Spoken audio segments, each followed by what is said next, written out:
Okay, എല്ലാവർക്കും welcome back to another video. Okay, 140ാമത്തെ പേജിലേക്ക്. Haven't you noticed the doubt raised by the child watching the programme KITE Victers channel എന്നാണ് ഇവിടെ ചോദിച്ചിരിക്കുന്നത്.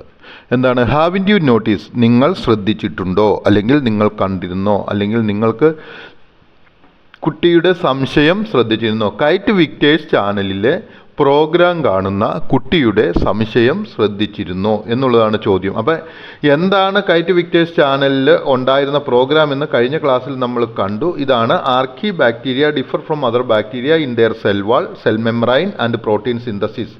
ദേ can overcome any adverse situation. ഇതാണ്, അതായത് ആർക്കി ബാക്ടീരിയയെക്കുറിച്ചുള്ള ഒരു ചെറിയ ഡിസ്ക്രിപ്ഷനാണ് അവിടെ തന്നിരിക്കുന്നത്. എന്നിട്ട് നമ്മളോട് ചോദിക്കുകയാണ്, ഈ കൈറ്റ് വിക്ടേഴ്സ് ചാനൽ കാണുന്ന ആ കുട്ടിക്കുണ്ടായ സംശയം നിങ്ങൾ കണ്ടോ എന്നാണ് ചോദിച്ചിരിക്കുന്നത്. What will be your response? എന്തായിരിക്കും നിങ്ങളുടെ പ്രതികരണം? ഈ ഒരു സംശയത്തിന് നിങ്ങളുടെ പ്രതികരണം എന്തായിരിക്കും, എന്താണ് എന്നാണ് നമ്മളോട് ചോദിച്ചിരിക്കുന്നത്. അടുത്ത സെൻറ്റൻസിലേക്ക് നോക്കുക.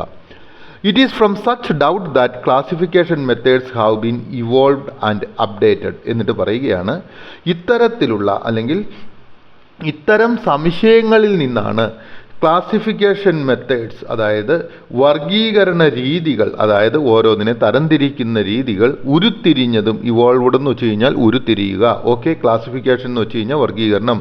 അതുപോലെ തന്നെ അപ്ഡേറ്റഡ്, അതായത് പുതുക്കപ്പെടുന്നത്. അപ്ഡേറ്റ് ചെയ്യുക എന്ന് വെച്ചാൽ പുതുക്കുക എന്ന് പറയുന്നത്. അപ്പം ഇത്തരത്തിൽ ശാസ്ത്രജ്ഞന്മാർക്കുണ്ടായ സംശയങ്ങളിൽ നിന്നാണ് എന്ത് ഉണ്ടായത്? ഈ കുട്ടിക്ക് ഇവിടെ ഉണ്ടായ സംശയം എന്താണ്?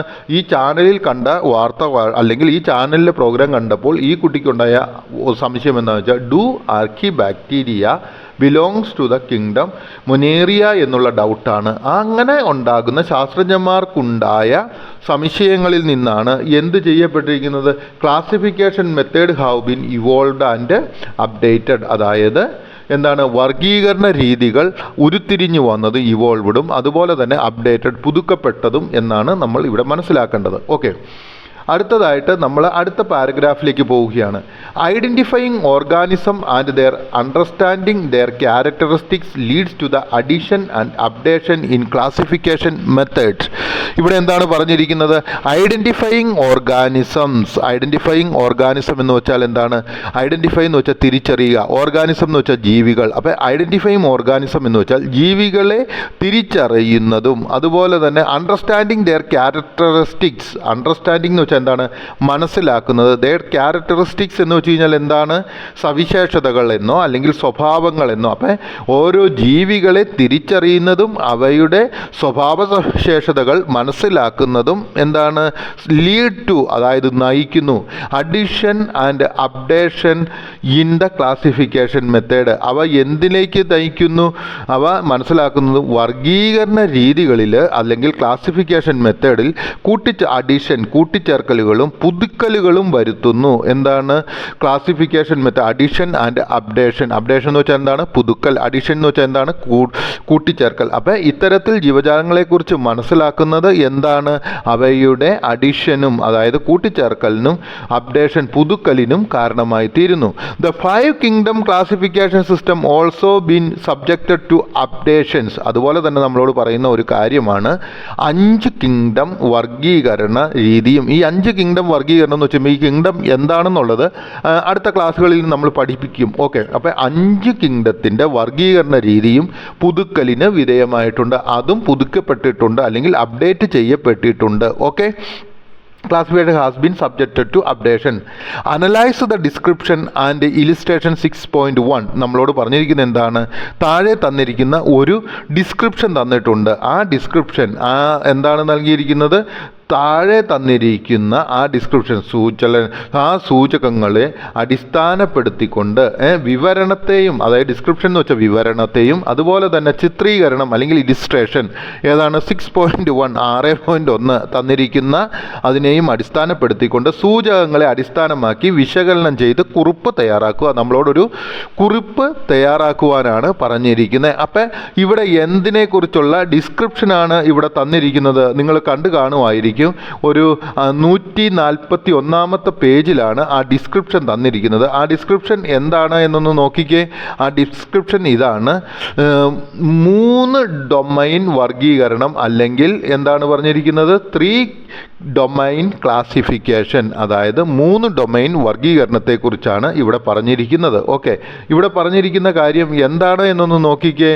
ഇവിടെ ഒരു ശാസ്ത്രജ്ഞൻ്റെ പേര് നൽകി ഒരു ചിത്രവും നൽകിയിട്ടുണ്ട്, കാൾ വൗസ്. ഓക്കെ, അത് കഴിഞ്ഞിട്ട് 1928 മുതൽ 2012 വരെ, അതായത് 1928 1928 അദ്ദേഹം ജനിക്കുകയും 2012 അദ്ദേഹം ഈ ലോകവാസം വെടിയുകയും അല്ലെങ്കിൽ മരിക്കുകയും ചെയ്തു എന്നുള്ളതാണ് ആ വർഷം അങ്ങനെ എഴുതിയിരിക്കുന്നതിൻ്റെ അർത്ഥം. ഓക്കെ, അപ്പോൾ ഇനി നമ്മൾ മനസ്സിലാക്കുക.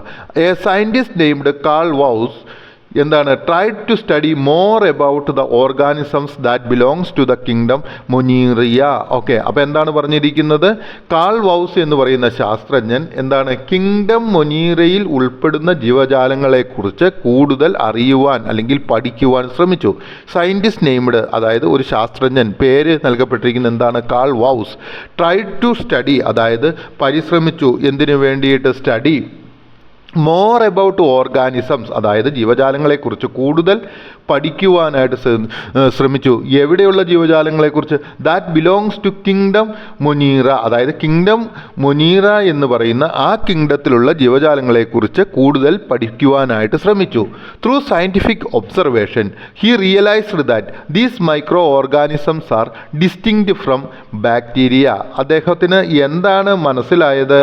അദ്ദേഹത്തിന് മനസ്സിലായത് എന്താണെന്ന് ചോദിച്ചാൽ, അദ്ദേഹത്തിൻ്റെ നിരീക്ഷണത്തിലൂടെ, ശാസ്ത്രീയമായ നിരീക്ഷണത്തിലൂടെ അദ്ദേഹത്തിനൊരു കാര്യം മനസ്സിലായി.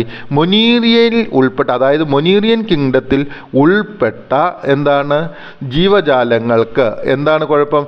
ബാക്ടീരിയകളിൽ നിന്നും വ്യത്യസ്തമാണെന്ന് അദ്ദേഹത്തിന് മനസ്സിലാക്കി. അതായത് മൊനീറിയൻ കിങ്ഡത്തിൽ ഉൾപ്പെട്ട ചില സൂക്ഷ്മജീവികൾ, അതായത് മൈക്രോസ്കോപ്പിലൂടെ മാത്രം കാണുവാൻ സാധിക്കുന്ന ആ സൂക്ഷ്മജീവികൾ എന്താണ്, ബാക്ടീരിയയിൽ നിന്നും വ്യത്യാസമാണെന്ന് അദ്ദേഹത്തിന് മനസ്സിലായി. ത്രൂ സയൻറ്റിഫിക് ഒബ്സർവേഷൻ, അതായത് ശാസ്ത്രീയമായ നിരീക്ഷണത്തിലൂടെ ഹി റിയലൈസ്ഡ്, അദ്ദേഹം മനസ്സിലാക്കി, ദാറ്റ് ദിസ് മൈക്രോ ഓർഗാനിസം, ഈ സൂക്ഷ്മജീവികൾ ഏതാണ്, ഈ സൂക്ഷ്മജീവികൾ ആർ ഡിസ്റ്റൻറ്റ് ഫ്രം ബാക്ടീരിയ, അവ ബാക്ടീരിയയിൽ നിന്നും വ്യത്യസ്തമാണെന്ന് മനസ്സിലാക്കി. He also noted the structural difference between these organism and their diverse adaptation for surviving the environmental changes. പിന്നീട് അദ്ദേഹം എന്താണ് മനസ്സിലാക്കിയത്? ഹി ഓൾസോ നോട്ടഡ്, അദ്ദേഹം മനസ്സിലാക്കി ഇവയുടെ ഘടനയിലുള്ള വ്യത്യാസങ്ങളും ചുറ്റുപാടിലുണ്ടാകുന്ന മാറ്റങ്ങളെ അതിജീവിക്കുവാനുള്ള അദ്ദേഹത്തിന് വ്യത്യസ്തമായിട്ടുള്ള ആ രീതിയും എന്താണ് അദ്ദേഹം ശ്രദ്ധിച്ചു. വ്യത്യസ്തമായിട്ടുള്ള എൻവയോൺമെൻറ്റ്, അതായത് ചുറ്റുപാടുകളിലൂടെ അവയ്ക്ക് എങ്ങനെയാണ് അഡോപ്റ്റ് ചെയ്യാൻ, അല്ലെങ്കിൽ ആ ഒരു രീതിയെ അതിജീവിക്കുവാൻ എങ്ങനെ അവയ്ക്ക് ചുറ്റുപാടിലുണ്ടാകുന്ന മാറ്റങ്ങളെ എങ്ങനെ അതിജീവിക്കുവാനായിട്ട് സാധിക്കും എന്നുള്ള കാര്യത്തെക്കുറിച്ചും അദ്ദേഹത്തിന് മനസ്സിലായി. ഹി ഓൾസോ നോട്ടഡ്, അദ്ദേഹം ശ്രദ്ധിച്ചു ദ സ്ട്രക്ചറൽ ഡിഫറൻസ്, അവയുടെ ശരീരത്തിലുണ്ട് ഘടനയുടെ വ്യത്യാസങ്ങളും ബിറ്റ്വീൻ ദീസ് ഓർഗാനിസം, ഈ ജീവജാലങ്ങളും ആൻഡ് ദ ഡൈവേഴ്സ് അഡോപ്റ്റേഷൻ, അതായത് അവയുടെ പ്രതികൂല സാഹചര്യങ്ങളോട് ഇഴുകിച്ചേർന്ന് പോകുവാനുള്ള ആ ഒരു കഴിവും for surviving the environmental change, അതായത് പ്രതികൂല സാഹചര്യങ്ങളിൽ എങ്ങനെയാണ് അവ ജീവിക്കുവാനായിട്ട് ഇഴുകിച്ചേരുവാനായിട്ട് അവയ്ക്ക് സാധിക്കുന്നതെന്നുള്ള കാര്യവും അദ്ദേഹത്തിന് മനസ്സിലായി. He identified that the genetic materials of such organisms were different from that of bacteria. അദ്ദേഹം മറ്റൊരു കാര്യം കൂടി മനസ്സിലാക്കി, എന്താണ്, അവയുടെ ജനറ്റിക് മെറ്റീരിയൽ, ജനിതകശാസ്ത്രപരമായിട്ടുള്ള ഘടകങ്ങൾ എല്ലാം എന്താണ്, ഡിഫറെൻറ്റ് ഫ്രം ബാക്ടീരിയയിൽ നിന്നും വ്യത്യസ്തമാണെന്നും അദ്ദേഹത്തിന് മനസ്സിലാക്കി. ബേസ്ഡ് ഓൺ ദിസ് ക്ലാസിഫിക്കേഷൻ, അതിൻ്റെ അടിസ്ഥാനപ്പെടുത്തി ഹി ക്ലാസിഫൈഡ്, അദ്ദേഹം വർഗീകരിച്ചു കിങ്ഡം മൊനീറിയ ഇൻറ്റു 2. അദ്ദേഹം കിങ്ഡം മൊനീറിയ എന്താണ്, രണ്ടായിട്ട് തിരിച്ചു. ഏതെല്ലാമാണ്? ഒന്ന് ബാക്ടീരിയ, ഒന്നാമതായിട്ട് അദ്ദേഹം തിരിച്ചത് ഏതാണ്, ബാക്ടീരിയ എന്ന് പറഞ്ഞ് ഒന്ന് തിരിച്ചു. രണ്ടാമതായിട്ട് അദ്ദേഹം തിരിച്ചതിൻ്റെ പേര് എന്താണ്, ആർക്കിയ എന്ന ഒരു ഇതുമായിട്ടും കിങ്ഡം മൊനീറിയെ അദ്ദേഹം തിരിച്ചു. And further included another classification level called domain above the kingdom. അതിനുശേഷം അദ്ദേഹം എന്താണ് ചെയ്തത്, ഈ രണ്ട് കിങ്ഡത്തിന് മുകളിലായി അദ്ദേഹം ഡൊമൈൻ എന്ന വർഗീകരണ തലം കൂടി ഉൾപ്പെടുത്തി. അദ്ദേഹം മറ്റൊരു വർഗീകരണ തലം കൂടി ഉൾപ്പെടുത്തി. ബാക്ടീരിയയും ആർക്കിയയ്ക്ക് മുകളിലായിട്ട് ഡൊമൈൻ എന്ന ഒരു വർഗീകരണ തലം കൂടി അദ്ദേഹം ഉൾപ്പെടുത്തി. Organisms belongs to all 6 kingdoms were organised into 3 domains. അതിനുശേഷം അദ്ദേഹം അപ്പം എന്താണ് ചെയ്തത്? എല്ലാ ഓർഗാനിസം അതായത് ജീവജാലങ്ങളും ടു ഓൾ കിങ്ഡംസ്. അപ്പോൾ എത്ര കിങ്ഡംസ് ഉണ്ട്? 6 കിങ്ഡംസ് ഉണ്ട്. ഈ 6 kingdoms were organised into 3 domains. അവയെ 3 ഡൊമൈൻസ് ആയിട്ട് അദ്ദേഹം എന്തു ചെയ്തു? വർഗീകരിച്ചെടുത്തു.